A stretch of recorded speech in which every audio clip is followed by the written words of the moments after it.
We've heard the rather startling news just a few minutes ago that Brian Blessed's wife has been found in an underground dungeon that's completely soundproof. But the twist is she built it herself.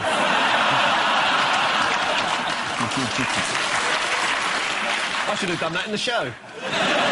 But I'll take it later. Pretend you haven't heard it.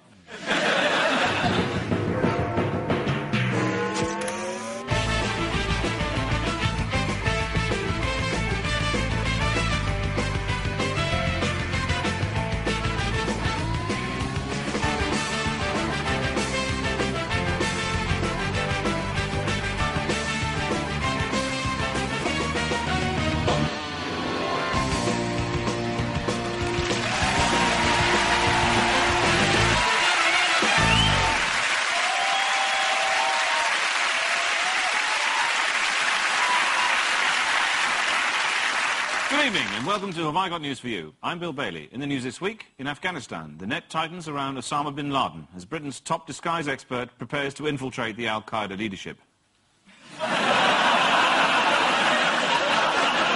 An Islington resident keeps his cool after rolling himself the world's biggest ever joint.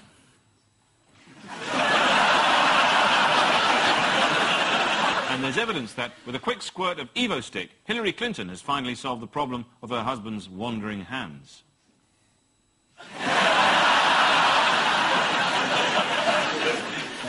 On Eon... All I'm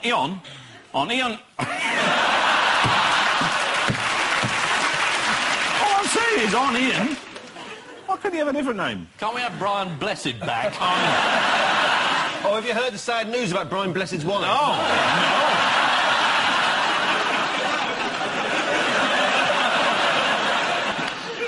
On Shaka Hislop's team... No, on Ian Hislop's team tonight is the BBC's political editor who told The Independent recently, people say I sound arsey, northern and confrontational. But that's because I am arsey, northern and confrontational.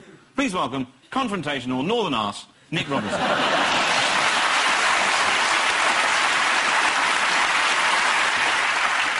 And with Paul Merton tonight is an American comedian who said recently, TV has found a way of showcasing comics on panel shows, but a lot of these shows have become banal, empty and stupid. Not the pop music one, though. That's quite good. Please welcome Reginald D. Hunter.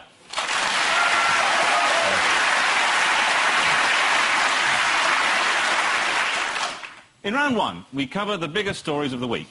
Ian and Nick, take a look at this. Oh, it's the next Prime Minister and David Cameron. Host of Have I Got News For You? Yes! We've got rid of him.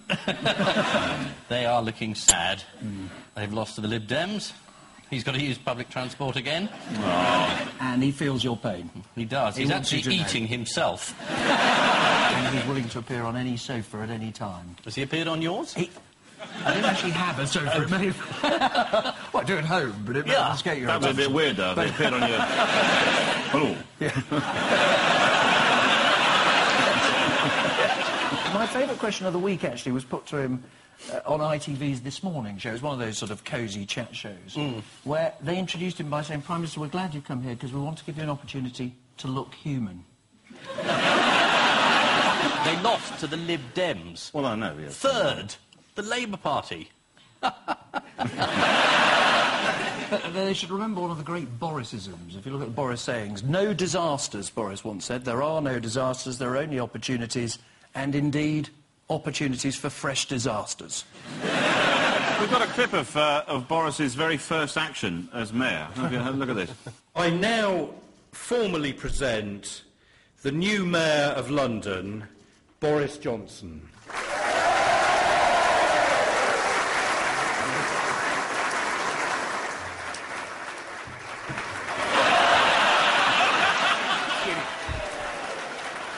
I hope you didn't catch that bit.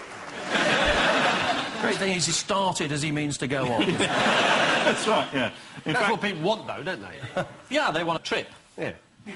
Have you been going to Glastonbury again, Ian? Do you think Ian goes to Glastonbury? I don't know, he might. He'd go down to the classical music tent, perhaps. There's an abbey, isn't there? Yes, there is. 3 rooms of banging Dvorak. That was his nickname, wasn't it? How he managed to compose all that music as well. Yes, the mayoral campaign was a bit rough. I don't know if you remember this particular clip. If the polls are to be believed, this is yours to lose. And if you do, it will be a huge blow to the Tory party, who are riding high in the national polls at the moment. Boris Johnson, the reason why I got this hairstyle, my 12-year-old niece made me a bet that he would win. And I said, fuck you, you 12, you don't know what you're talking about. So what did you rashly promise? She said, well, if I win, I get to restyle your hair. So she said you have to look like Minnie Mouse. Yeah, well, that's very witty.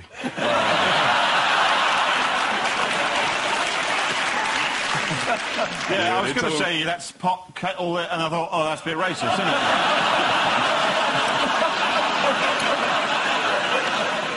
I don't know, is that racist? Oh, No, yeah, not, what is this, the Ask a Black Guy segment? Well, Whitey, let's just check the raceometer. Yeah, tell me about your hair. Oh, this is not hair, this is a small animal I've trained to stay there.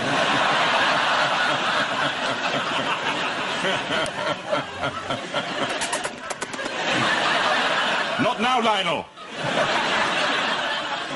There's another photo opportunity this week. There we go. He's American. No, sorry, no. That's the wrong one. The other one. Come No, here. he's saluting. There we go. Cameron, is he a fan of Boris, do you think? I think he's ever so slightly nervous, actually. If Boris is any good, then people will say, well, look, let's have him as Prime Minister, which Boris... It's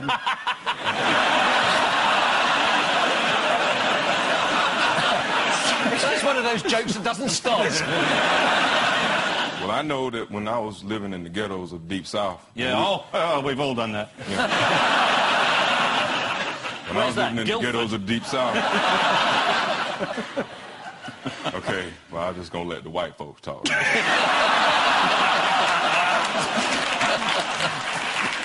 That's a straightforward racist remark. Was that racist? As you know perfectly I don't know. well. I don't know if that was racist. I guess I'll ask myself. But, you know, it's like I learned a lot about politics living over here because, you know, in America, you know, we just, you know, Americans care now. More Americans are going to vote in this election. I mean, hell, people in other countries want to vote in our election this time. A friend of mine asked me recently, was I going to go see the new Batman movie with him? And just, I don't respect the concept of Batman because of what I understand about politics now. Sorry. I'm going to lay it out for you. Rich dude owns a corporation, yes, has state-of-the-art equipment, yep, and he uses this to beat up on street-level crime.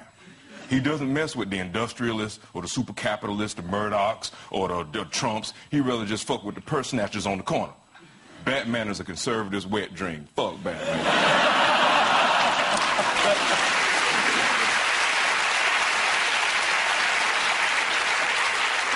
But Boris has announced his first policy. He's banning sort of people drinking on public transport. Yes, he said that we're going to change the rules so that you no longer have the frightening experience of sitting down late at night opposite someone who is not only drunk, but still drinking, and who may be both sloshed and threatening.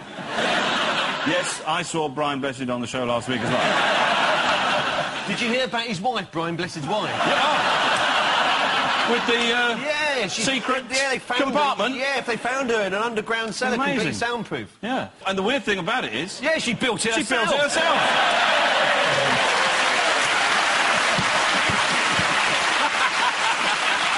Nick, what did you think of the BBC's coverage of the elections last week?